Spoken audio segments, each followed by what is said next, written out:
Well, welcome into the post show of Operation Domination, the second edition of our post show. As a matter of fact, yep, Pat didn't stick around with us for the post show. He's a busy man. He's got better things to do. But we still had some receivers that we want to talk about that are maybe outside of our top 12 and everything else. We know how this goes. We do whatever we want in the post show, talk about whatever we want in the post show. And let's kind of start it off like we did last week, guys, with the running backs. Like we talked about like what kind of types we like. So receivers, we all got together, and I think we have three-ish categories, like with a bunch of like little notation tags kind of deal.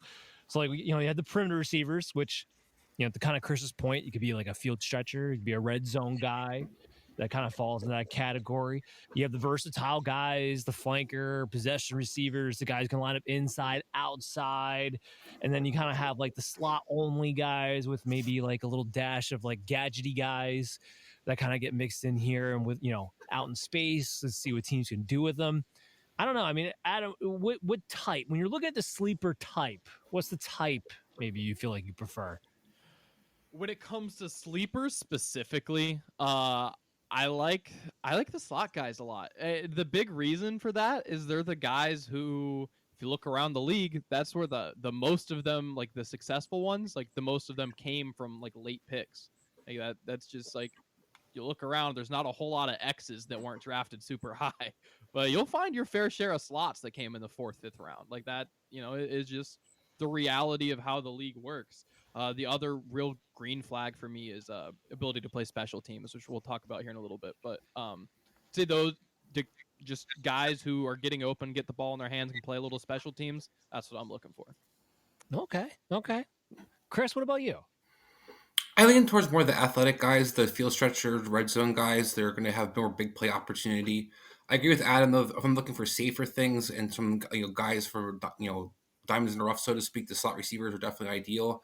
But what I'm looking for, Dan, is the big guys that have the athletics ability, but maybe can be guys that could eventually have some slot versatility. That's usually the key that makes fantasy gold for you. If you have guys who get moved around in the formations, being only a slot receiver usually limits your ability to score touchdowns. It usually limits your ability to get down the field. So you have to have a lot of possessions. You have to have a lot of guys looking for you. How offenses are being run more and more, you're seeing that third receiver have to kind of be a blocker, and he's kind of somebody who may or not be on the field consistently. So you want guys who are going to be out there. That flanker to me is that guy who's going to be out there, and if you can show that you can stretch the field, you can make some big plays in the red zone, then you can get some cheap touchdowns that can save you as the guy kind of develops his game down the road. Big play threat's always there with that kind of guy, right? So yeah, I can understand that. Chase, you got a preference? Yeah, actually, I prefer the versatile type, the guy that can go in or out, can play and can get himself on the field no matter what. A guy who has that ability to play outside, stretch the field somewhat, but can also play inside, can be that kind of possession guy, can move the chains, can move the sticks kind of thing. I play in almost exclusively PPR formats. So, guys that are going to get themselves more opportunities to be on the field, more opportunities for those targets, catches are fine with me. If the guy can be a red zone threat, so much the better. If the guy can be a deep threat, so much the better.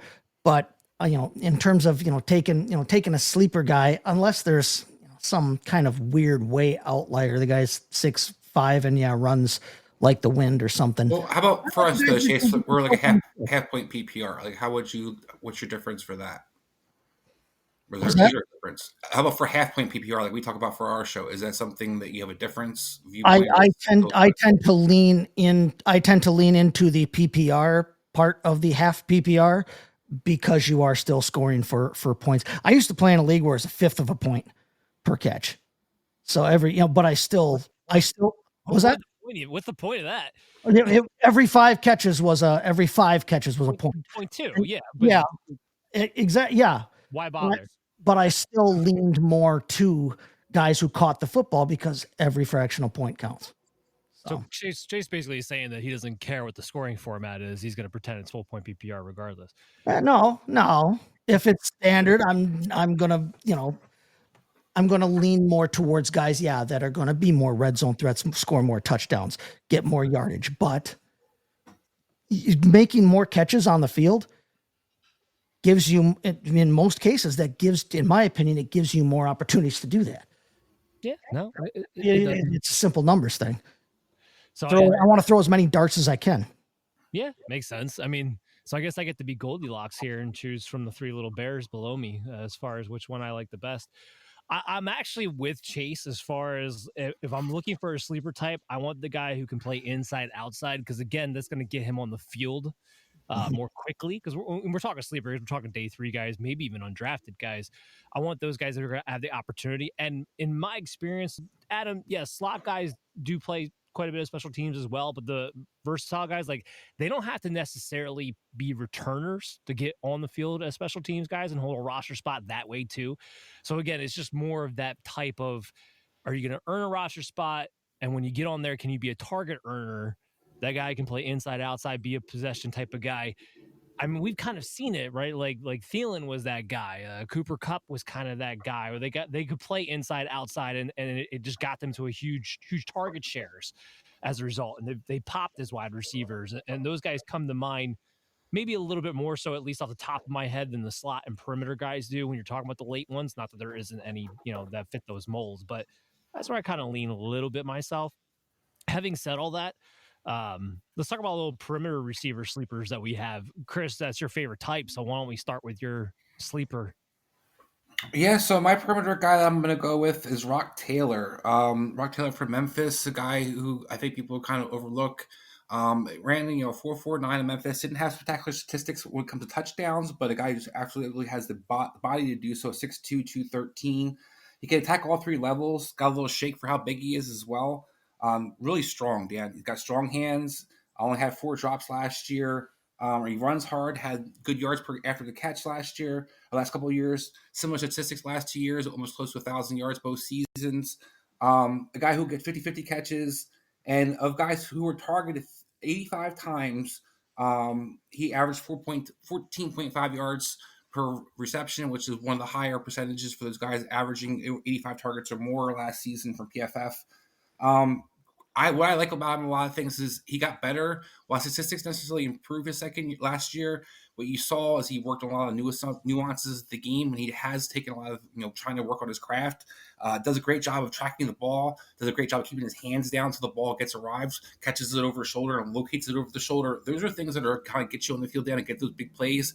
But he also, to me, has some of that roster versatility. You talked about the inside-outside guy, a guy who can catch the ball close to the line of scrimmage, can make things happen, but also, like I said, can attack all 3 levels. Rock Taylor, to me, is a guy that I just think is kind of could be a third day guy, but starting to put people to boards more and more. Had a good showing at the Senior Bowl. Rock Taylor, to me, is one of those guys that I think I have right outside my top. Actually, I actually have him in my top 12. But as one of those guys that we talked about, last show or for the show, but a guy that I definitely was excited to talk about this part. That's interesting to me because, I mean, this is a guy that he's talk about a sleeper. He's either a day 3 NFL pick or a lot of things have him not being drafted at all. So I don't even think you're even need to draft Brock Taylor in your rookie leagues. That might be somebody you're just picking up off the waiver wire. Doesn't it concern you that he just flat out did not score touchdowns in his career? No, if you look at how the receivers caught it in Memphis, basically they spread the ball. I mean, there was no receiver who had more than 6 touchdown receiving. I think 7 was the leader of his previous season. So what they did is they threw the ball to lots of the tight ends, the running backs, and receivers. There wasn't a primary guy they looked for in the offense. It's not a pass-happy offense in Memphis. And a lot of people had Seth Hannigan as a sleeper quarterback. I did not. The reason was because he sucks. Yeah. And you actually absolutely see that when it comes to Rock Taylor. Yeah, no, that couldn't agree more. I completely agree, but that's just an awesome setup. The reason is he sucks. He sucks. Oh man, Adam, who's your perimeter guy? Perimeter guy. So it was tough because I had 2 guys for versatile, so I just picked one to be the perimeter guy. And to be fair, I put some thought into it and was like, I think you go down the field a little bit more. So that for me is Elijah Badger, out of Florida. Yeah, Florida. Sorry. I did really like Elijah Badger. He's a good athlete. He's someone who again did go down the field a lot. But having done so, caught the ball, like it didn't have a drop issue at any capacity. 0 drops. Yeah someone who is definitely more long speed than like quick. But I just liked his hands again going down the field. I thought he had wasn't at a fully developed release package, but had enough strength to where there was something he could figure out. He can play inside and outside. I think he was like a 70-30 split in college. Has been productive for a couple seasons. Nothing crazy, but has again been productive. He's someone who it's funny. I think at his best he can be extremely explosive, but he wasn't someone who always showed that, just admittedly. But someone who I think the best of Elijah Badger is a really good wide receiver. It's similar to how I talked about Io Manor, but now we're talking about sleepers. Where the best of this player I think is really good. I just don't always see it. But he is someone who I'm not worried about that physicality quite as much. I see him as someone who would be more of a flanker slot than a true you're the alpha guy. But someone who can move around, can do a lot of the things, and you don't have to worry about the drops. He's again consistent with the hands, and I think that bodes well for one of these guys, especially as a perimeter guy. Just you can consistently move the chains. You get to where you're supposed to be. You catch the ball. Maybe it's not always the explosive play afterwards, but you're moving the chains, and that's what matters. Yeah, I mean, Adam.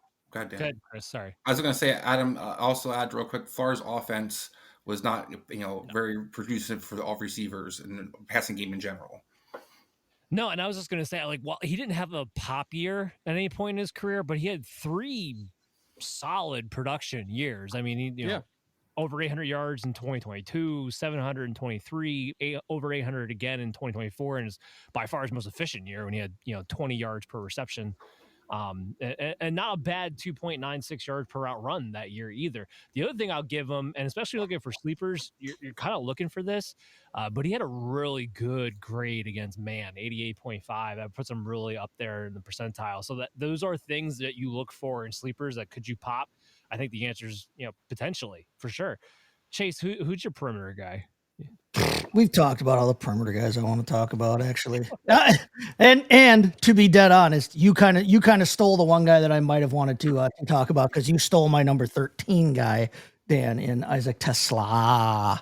Yeah, well, good. You can shut up about him, so I could talk about him. And by the way, Chase just hates perimeter guys because he's 5'5", so he can't.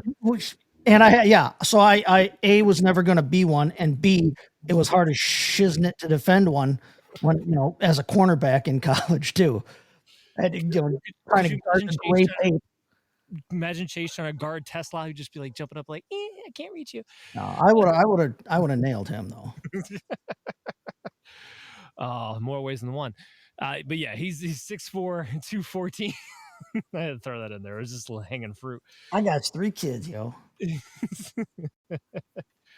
No, I like TeSlaa a lot. I mean, he came out, he ran the 4.43. He's a big guy. He made a lot of big time catches. I copped him the Cedric Tillman.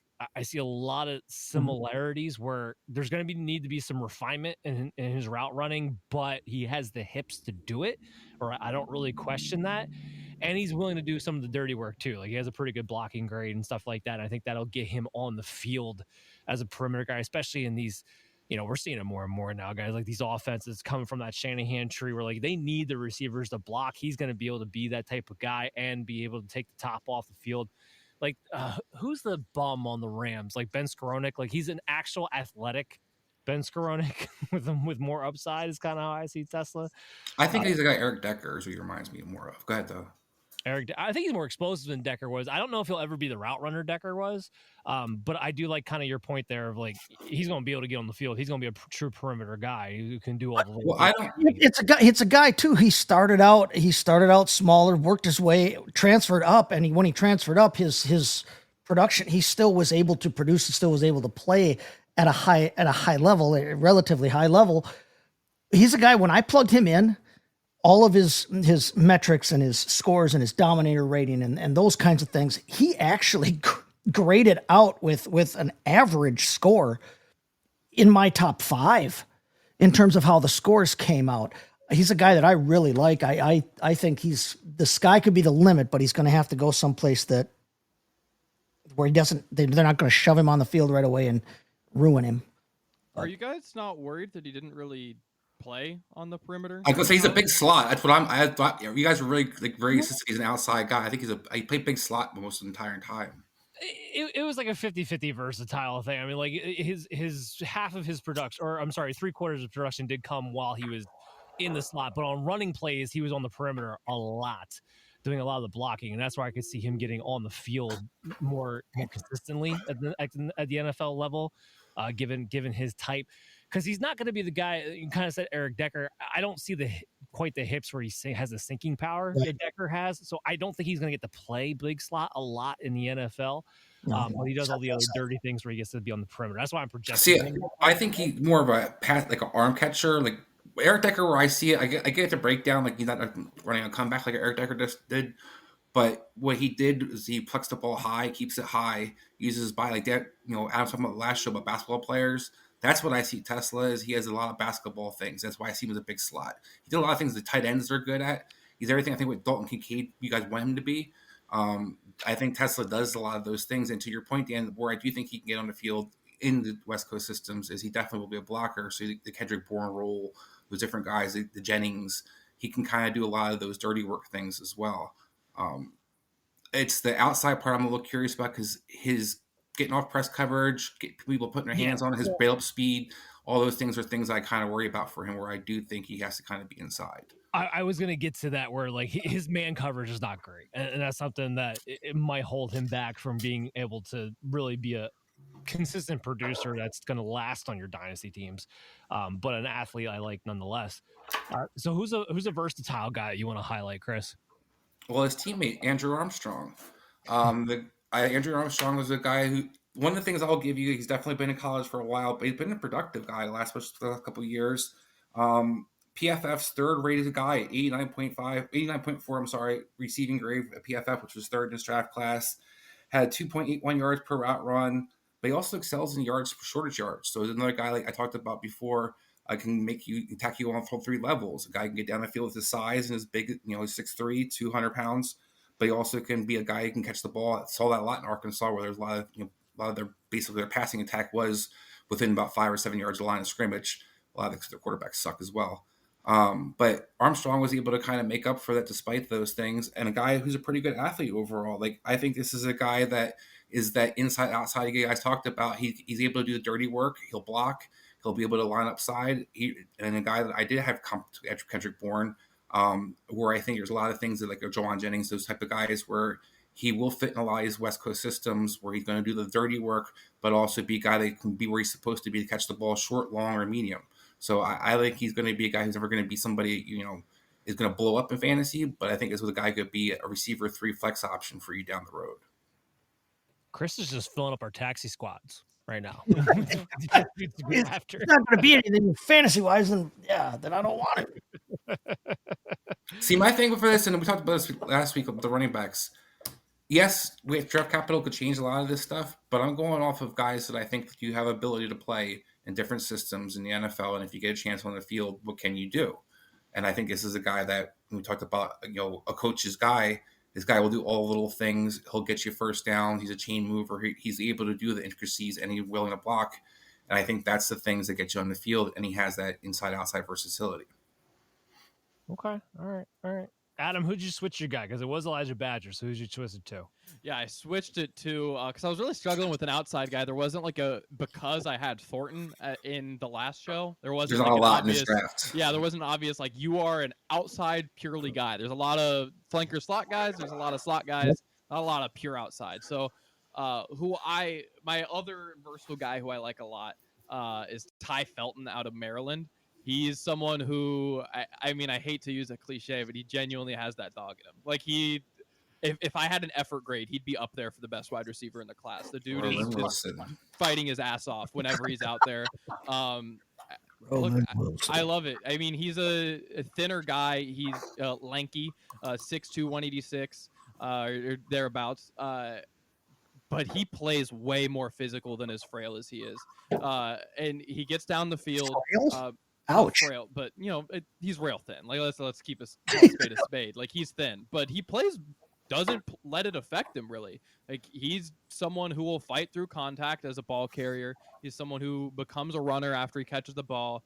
I think he catches with his arms out. and which again we talk about this with lankier guys, like that's Justin Hunter, Travis Hunter's size, by the way. Go ahead. Yeah, it's the same size. I don't think he's got quite the feet speed that Hunter does to that point. No. But he is a really good athlete overall. Someone who I think tracks the ball well. Look, and he was incredibly productive this past season, and he's someone who has done a little bit of everything in the sense that when he was younger, he was coming on the field as that field stretcher. And then this past season, when Maryland needed him to be the guy that they drove their offense through, he was a guy who was getting like a 9-8 dot, right? They were just feeding him targets underneath, and he can do either. It's not just like, oh, I'm this guy that, I think this past season got 40% of his receiving yards between 0 and 9 yards. But that's not the story of his entire collegiate career. That's just what Maryland needed him to do this past season. He's gone down the field. And when he went back down the field this past season, he was great intermediate and down the field this past season. So he's someone who I like a lot. By the way, also a returner. So we talk about, needing some special team value. He's a guy who plays special teams. He's a guy who run blocks. Again, at 186, he might get thrown around a little bit, but he's going to try his ass off. He fights. Again, like I was just really impressed with the effort, and I think coaches will be too. And, he'll play slot, he'll play outside. He'll do whatever you let him. And I think that's going to show for coaches and hopefully get him on the field. Can I just say that he's a LaRue process special in my book? This is like, that is such an Adam receiver in so many ways. And Adam, I'm going to give you a lot of credit for both him and Badger, because there's two guys that I didn't necessarily have higher on my board, but because of where you have them, I definitely went back and watched tape, and I definitely see they are LaRue process specials. You didn't have room. You have Rock Taylor. The guys. Well, Rock Taylor is somebody that's something a little different. Adam has those guys where they're good route runners, but do a little bit of everything. He has a good eye for that. And a lot of times I don't always value those guys by first kind of look through, but he always kind of has a certain guys that wind up being like Elijah Moore's. I always reference back to think about, where I watch it again and I'm like, I can see it. And he's definitely one of those, Felton's one of those guys where I was like, I don't like the size, I don't like the protection's okay. But then when you go back and you watch it and you put it into context, he played really well. Well, I mean, Adam, just to your point, like Pat, who we just had on in the first hour, I mean, he had Ty Felton in his top 12. Yep. So, I mean, he's all on the same board. I look at Felton's definitely going to get on the field, special teams. So this is definitely a candidate sleeper pick. But I hate his hands, and he had 8 drops. Like I don't think his eye coordination is necessarily the best. And to the point of getting thrown around, this guy is awful in contested catch situations. Despite that, he's not that short. He's a little taller, so I think he'd be a little bit better in that situation. But he's going to be on the field. He is an athletic specimen. If he can play predominantly slot, in my opinion, the NFL, I think he will get a legitimate shot. It's just going to depend on whether he gets that or not. But he is also somebody on the track the ball well, though. Well, yeah, I think it was a lot of like focus stuff underneath. He definitely does have drop issues, but to that point, like thought tracking the ball, arms extended, he was pretty good. Through contact, agree with you, and there was some focus stuff underneath, but I thought tracking the ball, it worked out so you can have some versatility.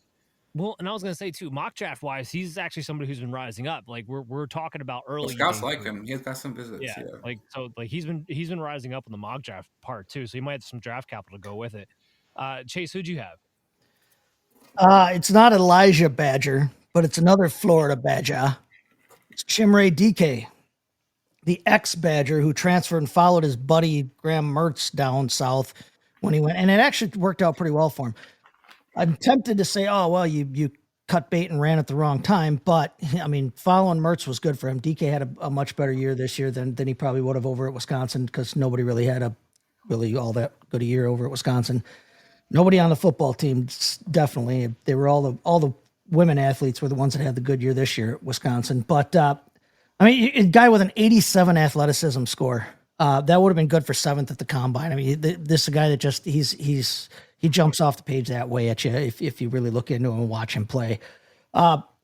He led Wisconsin in receiving before the transition from the old ways, 3 yards in a cloud of dust or 3 feet in a cloud of dust, to the Luke Fickle era here. But then he came through this year and led Florida in receptions this year. He's a field stretcher. He's fast. He doesn't mind playing physical, though, for a guy whose game could be more speed. He does like to play physical, and he will fight he will fight through man coverage. He will fight through Guys attacking him at the point of attack for contested catches there. He's got good acceleration. I think he does a good job finding the soft spots in zones. He's smart enough to find where that is, take that ball, and then use that speed after he gets a hold of it there. And the coolest thing about it is he can line up inside, outside, backfield. He can line up all over the place, but he's not a gimmick player. He is versatile. You can use him anywhere you want him. So you combine the idea of speed with being able to play anywhere on the field. He's got punt return experience, which helps, which is nice. Like I said, when he gets that ball in his hands. So Chimere Dike, guy there with a 110 speed score is nice. Anytime you get up over about that part there, you're talking about a guy that for his size can move. He's 6'1", 195, so he's not built like a tank, but he's also not the guy that we were just talking about either. So he's going to be able to use that physicality that he likes to play with. There's a guy at Wisconsin that caught 6 touchdowns and 689 yards. And I know that doesn't sound like a whole hell of a lot, but you're talking about, like I said, old school Wisconsin, where it was a bunch of corn-fed Midwest guys on the offensive line, a Florida or New Jersey running back every year, and a quarterback that probably shouldn't have been playing D1 every single year. This is a guy that still went out and actually produced at Wisconsin. Then, like I said, went down to Florida and still performed in the SEC. So Chimere Dike, guy that I think might have something. Yeah, and the year you're talking about, I mean, that was the sophomore year on top of it, so Yeah. it's not nothing. It's not nothing to sneeze at either. I like that one too. So my guy is I love this guy. It's Kyle Williams. He's in my top 12. I actually just moved my rankings. Me He's too. now my wide receiver 9 overall. So Okay. somebody we just get into talk about in the first hour. Somebody, right now he's on the borderline of like being a high day 3, maybe even a low end day 2 pick. Like that 3rd, 4th round territory is looking like where he's being mocked at a lot of the times. The 5'11", 190, solid enough size. I wish he didn't have a few less drops, but it's not terrible. He had 5 drops on the year. But this is a guy who he can run every route. He can beat you deep. He can run every route in between. He knows where he needs to be in space. Like you talk about those guys who he doesn't just run the route according to the play. He knows when to stop in that hole in the zone, make himself available to his quarterback, make himself the safety blanket, but also has the speed to get deep. Ran a 4.4, was able to prove that, a nice solid 2.71 yards per route run. Half of his, or a little more than quarter of his production came from the slot. So kind of shows you his versatility there. And he was 24th in deep yards, 10th in deep catches. So the guy can just do a little bit of everything. And I think he is going to get significant enough draft capital. I comped him to Rashad Bateman. See a lot of similarities between him and Rashad Bateman as far as how they play the ball. And with the Bateman thing, it's probably more of what Bateman became necessarily than what he was as a prospect. I don't have as high of a grade on Kyle Williams I did as Bateman as a prospect, but what Bateman kind of became, I think a Kyle Williams can do a lot of the similar type of things. I think he will be a starter in this league.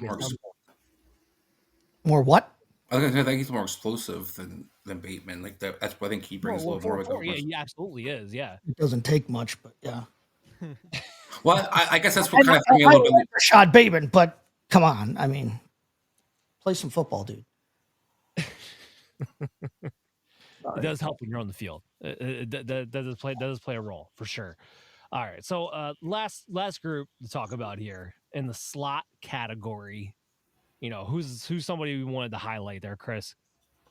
Well, first of all, I love Kyle Williams. Yeah, and that's definitely a guy I think is very explosive. That's what I like about him. I think he could be a slot and outside guy, and I think this is going to be. I talked about comfortable and just seeing where he's supposed to be and settling. He reminds me a lot of Tank Dell in a way where he's able to attack the ball in the air, make things happen. A lot of those drops he talked about was him trying to turn too fast and make something happen with the ball before he had the ball. It wasn't necessarily I'm not holding through or even physicality of somebody. He wants the whole offense. So yeah, he was trying to put that offense on his back. Can I just throw this out there? I think in this class, genuinely in a scramble drill, he was one of, if not my favorite receiver. He does. He ad libs with the best of them. That goes to the instinct thing I was talking about. Like he just has natural instincts to find a hole. Yeah. So we'll talk about natural instincts and the ability to find. Look, Xavier Restrepo is my slot guy. I have him as number 13 on my board, just outside. Going down with the U. Restrepo is a guy that has had all kinds of different quarterbacks, about quarterbacks from the last 2 shows and what guys had to play through. The U has just churned out all kinds of different quarterbacks between injuries, different guys being in and out of the thing, and no matter who it was, Restrepo produced. And the big knock on him, and I just want to kind of attack the knock more so because I think everybody gets the fact that he had a high grade, had good statistics, definitely was a slot guy that can be very productive, isn't going to be an outside guy, not where I ever asked him to be. But a guy that had averaged 16 yards per catch. So we question what he was, and his 40 was not good. It don't happen in the whole pro day thing. But I will also point out, Emeka Buka never ran his 40, so we don't know what Emeka Buka's 40 is. But I talked about earlier that he caught 5 balls over 25 or 5 balls over 30 yards the entire season. Only had 6 attempted to him, or 8 attempted to him. I'm sorry. Restrepo averaged 16 yards per catch, and as PFF middle intermediate routes, I should say, was a guy that. Give me 1 second. He caught 22 intermediate passes, which led everybody in this draft, for 458 yards, which was 3rd most in this draft. Of those, he had the most yards after catch and yards after contact. I bring that up because we keep knocking on his speed, we keep knocking what he's able to do, but if a guy's explosive, he averaged 16 yards per catch, he scored with no matter who the quarterbacks were, he's able to get in out of his breaks, he's able to get open. This isn't a guy to me who's Jake Bobo or somebody like that we're talking about earlier. This guy is actually a guy who I think could be a slot receiver, and you're not going to ask him to stretch the field. But in a slot role, as a Julian Edelman type of guy, in today's league, at 209, 5'10", he can block, and he can play that slot receiver and kill you in option routes all day long. So to me, we talk about one of those guys that are PPR machines. If I'm in a full point PPR, I love Restrepo. Well, first of all, it's Restrepo. That's why I was I laughing won't at. say anything, but We couldn't have an episode of this Nick, show. you had to say, you should have corrected me because Adam threw me off because I said it wrong, and I was like, I'm saying it wrong still somehow. No, you just pulled the Trump thing. I'm doubling down until you believe his name is his name is Restrepo. we can't have an episode of this show without Chris butchering. I'm sorry, but That's all good. It's all good. Well, Chase, you are here. He called Quinshon Quentin Jenkins last week. Or like, who the hell are you talking about? Yeah. Listen, the analysis is on point. Sometimes the names are a little it's not like it's not John Travolta levels of screwing up the name. I mean, Quentin Jenkins, Quinshon Judkins, that's close.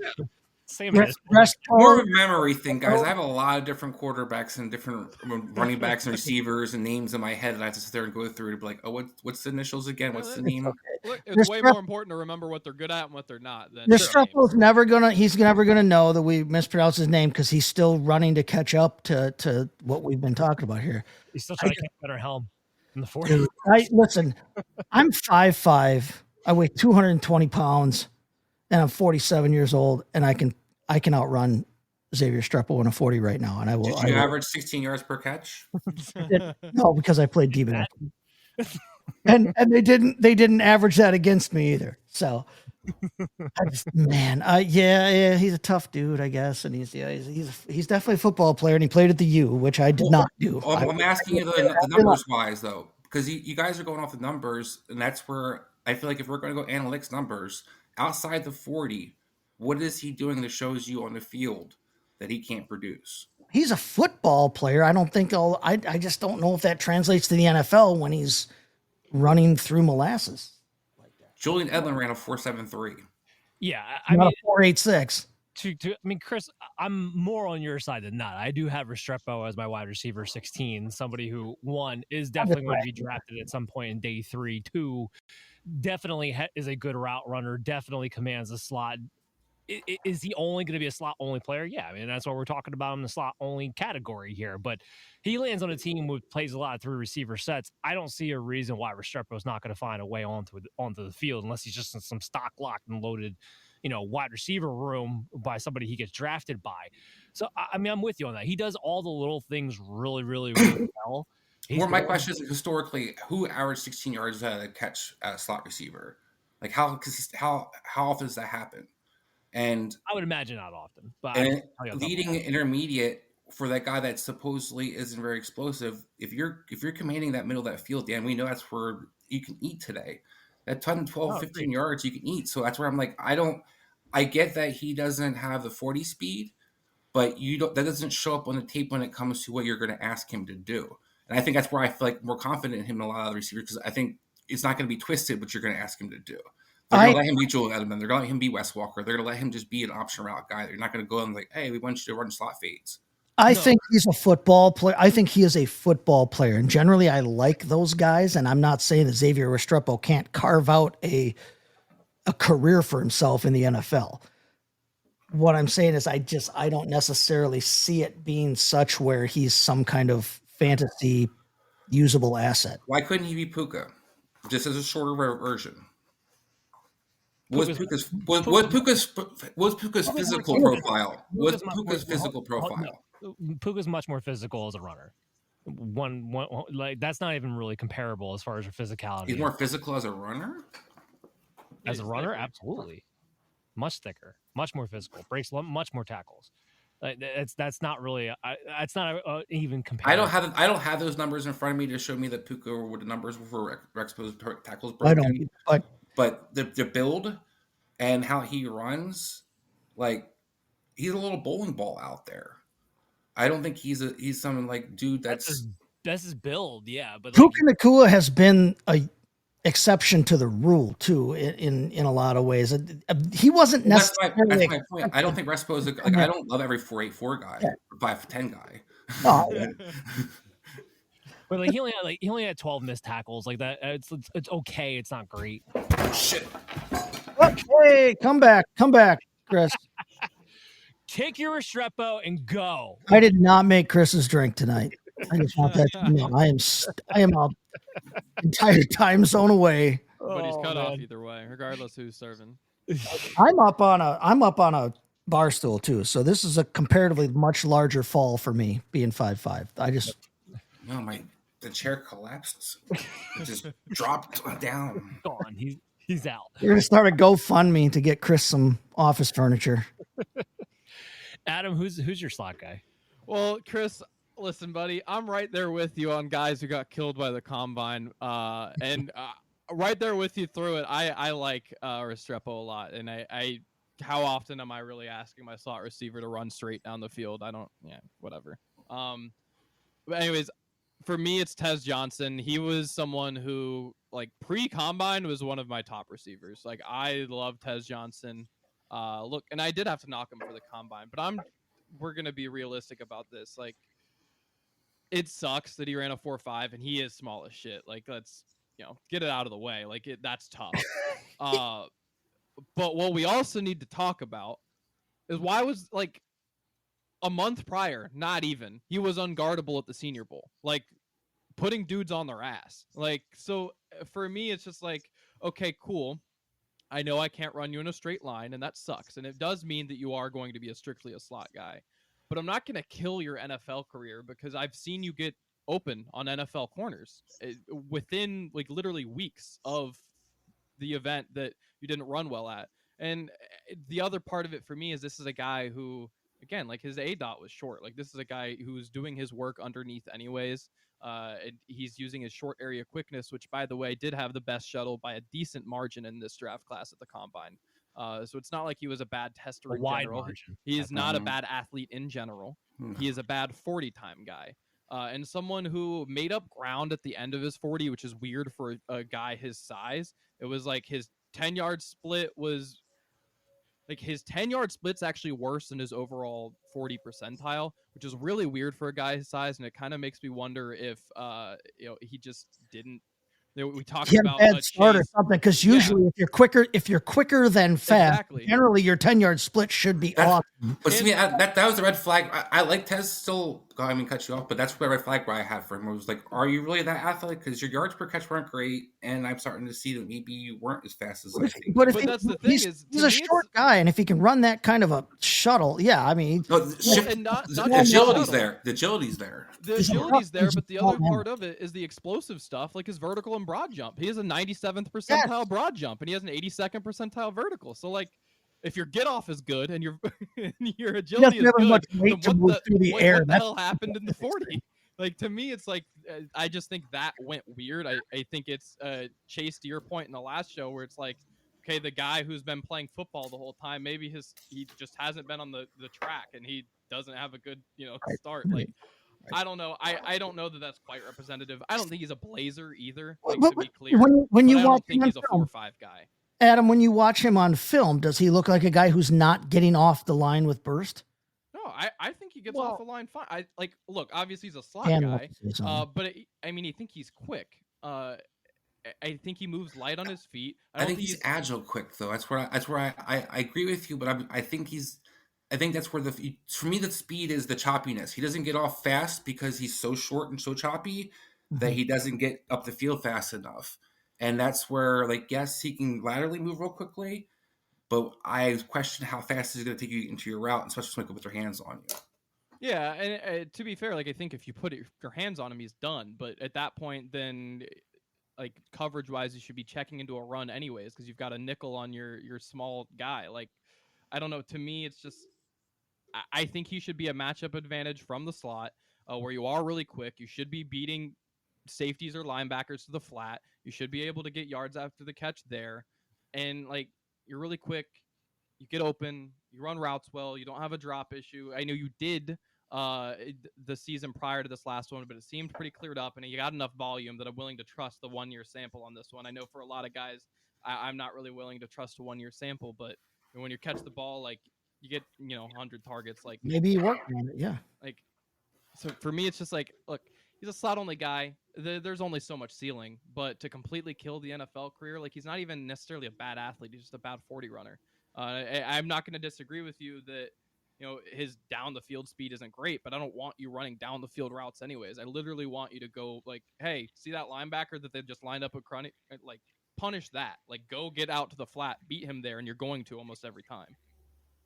I need you to get down a little bit of depth for just a couple little depth. I need you to get at least 10, 12 yards and get off the line. I think that was my big thing of like, I can't judge how quick he is getting off the line because he never played against press man coverage. Like he always had a free release every time they lined him up in Oregon. It's just how they played him. And I'm not saying that, that means one way or another, but the other thing too is like, he's literally the only player in the draft coming up that I couldn't comp to anybody. There's nobody to comp him to because you're running a 4.5 and you're like the smallest thing I've ever seen in my 154 pounds. Yeah, like it's a bad combination to have. And again, like he fell like literally 10 spots on my list. Like I'm not saying that I didn't knock him, but like it's just like, look, he produced in college, he produced in the Senior Bowl. Like at a certain point, like I've seen the guy win against NFL players.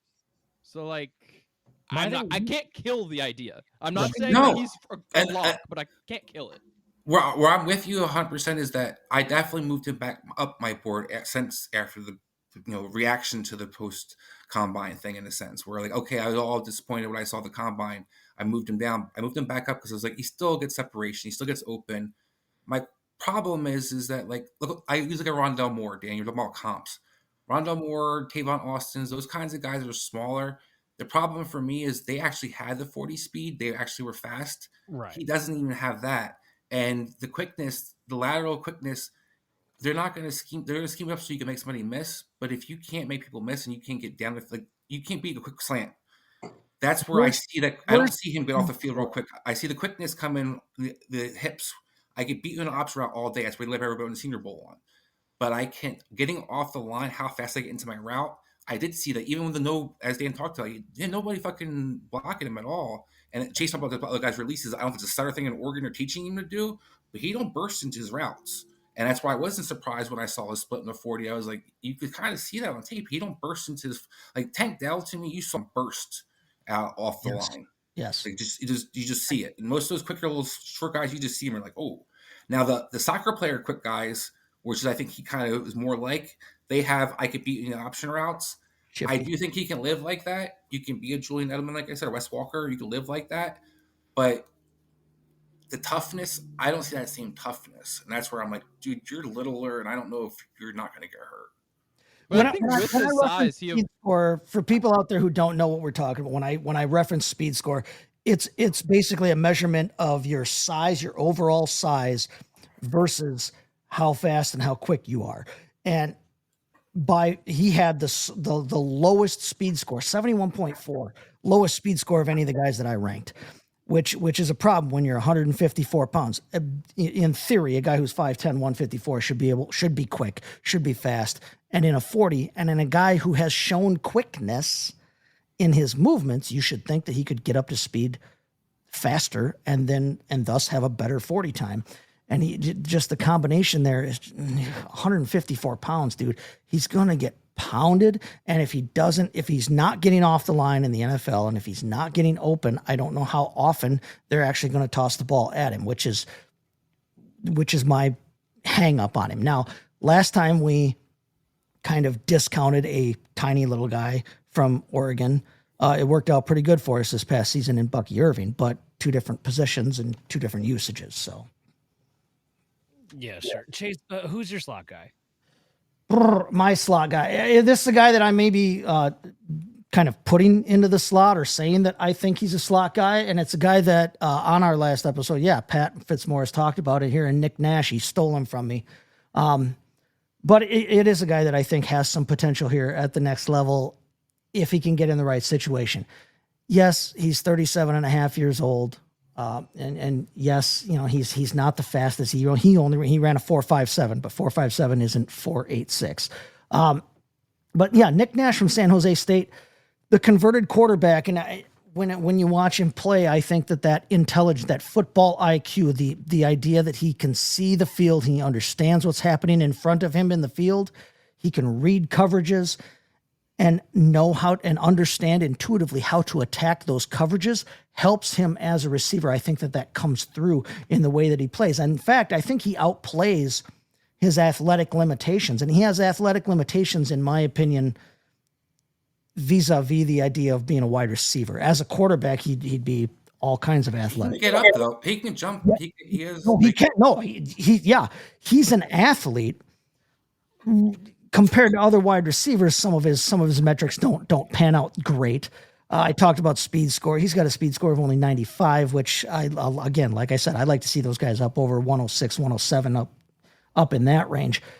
But this is a guy who, once he made the switch from quarterback to receiver, immediately took off as a receiver. There was not really a ramp up period for him once he made that switch. He just took right off. He's a guy that identifies those coverages, like I says, and then he leverages that to find open spots in zone. I think you watch him play and he adjusts his routes on the fly to help his quarterback. And knowing what a quarterback wants to see out there, knowing what a quarterback would like you to do as a receiver, I think helps him specifically as a receiver make those kinds of adjustments. He's got a good frame. He's 6'3". He's only 203, which is a little bit light maybe for that size, for that height. But I think he's got the room to put on that size in the NFL. He tracks the ball well, which you could talk about his football intelligence from that way, but there's a lot of guys who understand football who don't necessarily track the deep ball well and don't necessarily make those kinds of adjustments en route like he does there. He's a raw talent. We talked about it in the last episode. He's a raw talent, but I look at him as a raw talent as in raw materials. Like there is stuff there to work with. And I think that the right team, the right staff, the right wide receiver room could make him a really fun player. So Nick Nash. Remind me of Chris Hogan in a lot of ways, Dan. Remember Chris Hogan? You guys remember Chris Hogan? Oh, yeah. Chase, I'm going to say one thing I like about him too, Chase. He goes up and gets the ball, and then where he reminds me of that, Ricky Purcell did that last year. I stood out. Right, the first thing I watched Ricky Purcell stood out from me last year was like, "Oh, that guy goes and gets the ball." That's one thing that you can see his volleyball background. You can see that he has my biggest concern for him is he played college for about 6 years. He said he's like 37 and a half. There's definitely things he needs to still work on as a receiver. Yes. And as a fantasy owner, learning 29, 30 when that happens, because it's like David Valle, where I like Valle a lot last year, but now he's like 28. And you're like, shit, you only have so much for you have to get your kind of prime out of those guys. You personally, in this episode, just a few minutes ago, though, brought up another guy who was a converted quarterback who turned out to be a pretty damn good slot receiver in the NFL, and Julian Edelman. Now, I don't know that he'll ever be Julian Edelman, but there is precedent there for, like I said, a guy who switched from quarterback to receiver and then learns it damned well. He's not. I don't necessarily know that he's quite the athlete that Edelman is, but we referenced it before. He led them in just about every statistical, meaningful statistical category in receiving last year. The man didn't make the switch, and he's a man. He's not 37 and a half, by the way, everybody. He's more like 24 and a half, but which is still old for a draft pick. But the guy just made this switch a couple of years ago. There is still a developmental arc. There's still a career arc to be had here with him. It's not ideal that some of that arc is going to have to happen in the NFL that you would have liked to have seen happen his junior and senior year of college, but there's something to be had there. There really is. He's a football player. Again, he's a football player, and I think if he gets in the right position, the right spot in the draft, then we might be talking about an actual fantasy asset rather than just a guy who's a nice, fun football player to watch. Dan didn't want to hear any of that, so he's gone. But you guys feel free to chime in on Nick Nash or move the conversation. Like I said, I like Nick Nash. I definitely a guy I'm high on or higher on. But my question, where I am as a football player analyst in scouting, that's what we talked about last week, Chase, is that I kind of start off with that is what do I see you as a football player? Then I go to the fantasy part. Mm-hmm. And that's the fantasy part is where I struggle is that, okay, I like a lot of things, but I don't think you're an outside guy. Maybe you can be an outside guy eventually, but you're definitely going to slot receiver to start off with. Yep.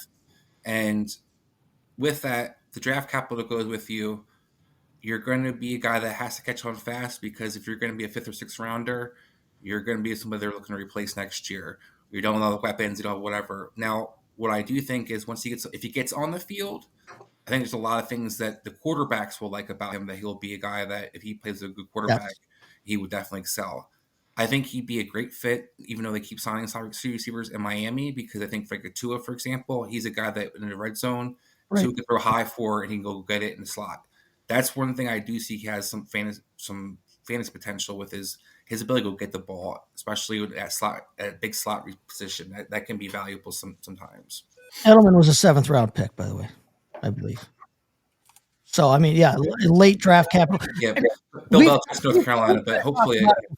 We've kind of talked about it before that, like, my idea of it is, like, I think sometimes we put way too much emphasis on the draft capital because every year 3rd round picks get cut from the team that draft them, before they even see the field in a regular season game. But I mean, the blueprint is there for a guy switching from a collegiate quarterback to a receiver and being,